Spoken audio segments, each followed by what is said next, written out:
Good afternoon, this is Tom from the Tommy Lock, and I want to do a video today and show you my Harbor Freight brake press and my Swag finger press and the changes I made to this and some of the improvements and some of the ideas that I got off of YouTube of other guys that made this. There's a lot of videos on here showing you making this and welding it back together again, so you can see that from a number of different videos.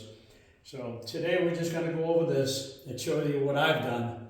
And one of the things I did is I added this 20-ton air bottle jack. It comes with a bottle jack that it's not air, you have to pump it, and it takes forever to go down. So this is a major improvement time-wise in doing it. It's a few bucks, but I think it's well worth it. The other thing I did, it was Swag.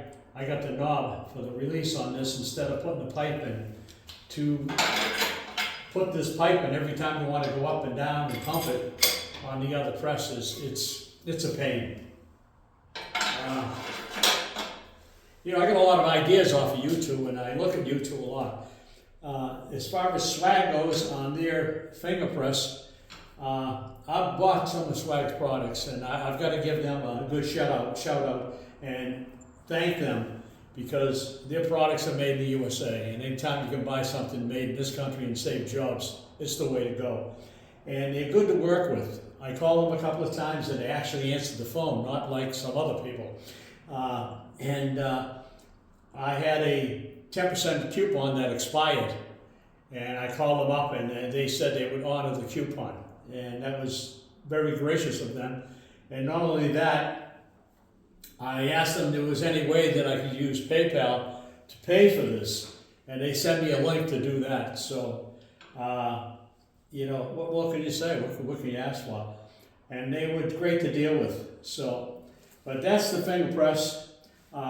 This is one of my own dies. This die I acquired someplace else. They give you 5 or 6 dies that go in here. This is an offset die. They also sell offset dies. And it's like $160 for the complete set. So I was fortunate enough to get one offset die, and I don't need the set yet. In time I probably will. The plates on this, the casters that, the plates that Harbor Freight supplies, years ago they said there was a problem, they break. These are steel, these aren't going to break, and I've had no issues with them. I had a problem with the height here, getting this up high enough so that I could put my stock underneath here and bend it. Because where this is sitting on this pin, I would have, the way it was set up, I'd have to go down to the next pin. That means I'd be 6 inches lower, and this would be a long way down here. I'd need long extensions. So what I did on this, and I'll show you in a few minutes, is underneath these springs on this pipe, I added another piece of pipe. I put a 1-inch piece of pipe under the spring. That lifted this up higher so that I get my stock under here and don't have that clearance issue. The tray, I seen that on YouTube.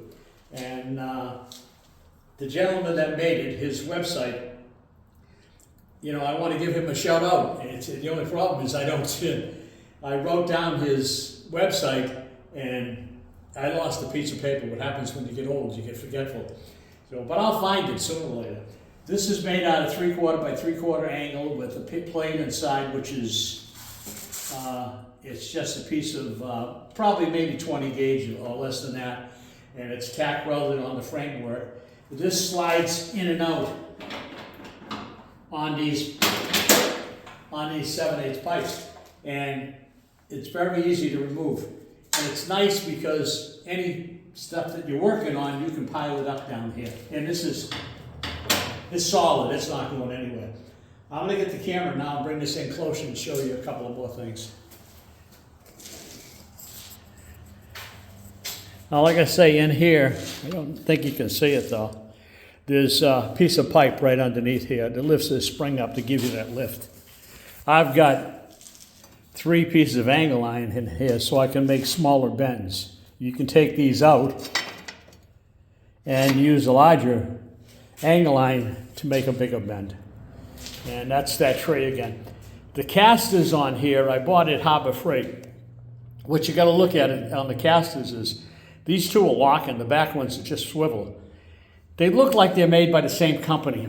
I doubt it in a way, because what I didn't realize when I bought them, I went down to the hardware store to get nuts. I got 4 nuts that fit one caster, and I went to put them on, and lo and behold, I stripped one of the caster, because they're different threads. So you need 2 different types of nuts for them. So I had to go back to Harbor Freight and get another wheel. So, but that wasn't a big issue, just, we get there. That's the back. That's you can see it. This is the slide to adjust for your plates or whatever you're bending to come out.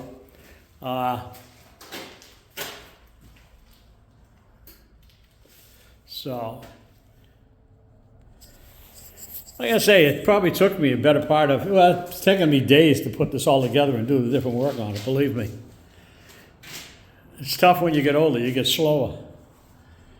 But that's it. If there's anything you want to know of, or any problems that I might have had putting this together, you can always get a hold of me.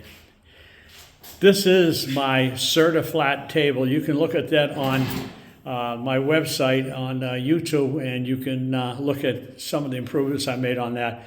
That is the Tommy lock for the Fisher plow. This is the Tommy lock for the Boss plow. And if you don't have your plow locked, these locks are less than $200, and your plow's worth $10,000. So I'd lock it. This is a Certa-Flat square. I got that from Certa-Flat, and it comes and you weld it together. Nice little piece, $60. This is a Tommy lock square, and I made that up, and it's square, and that's $6. So whatever that's worth, to give you an idea of making some of your own parts, because fixtures are very expensive. So, but that's about it. I want to thank you for looking at this. I want to thank Swag for helping me out and helping me get everything set up here. And like I say, made in the USA, it's a plus. I thank you. Tom from the Tommy Lock. Check out my website. Look at the pictures and photos on my website. And thank you, and have a good day. Thanks.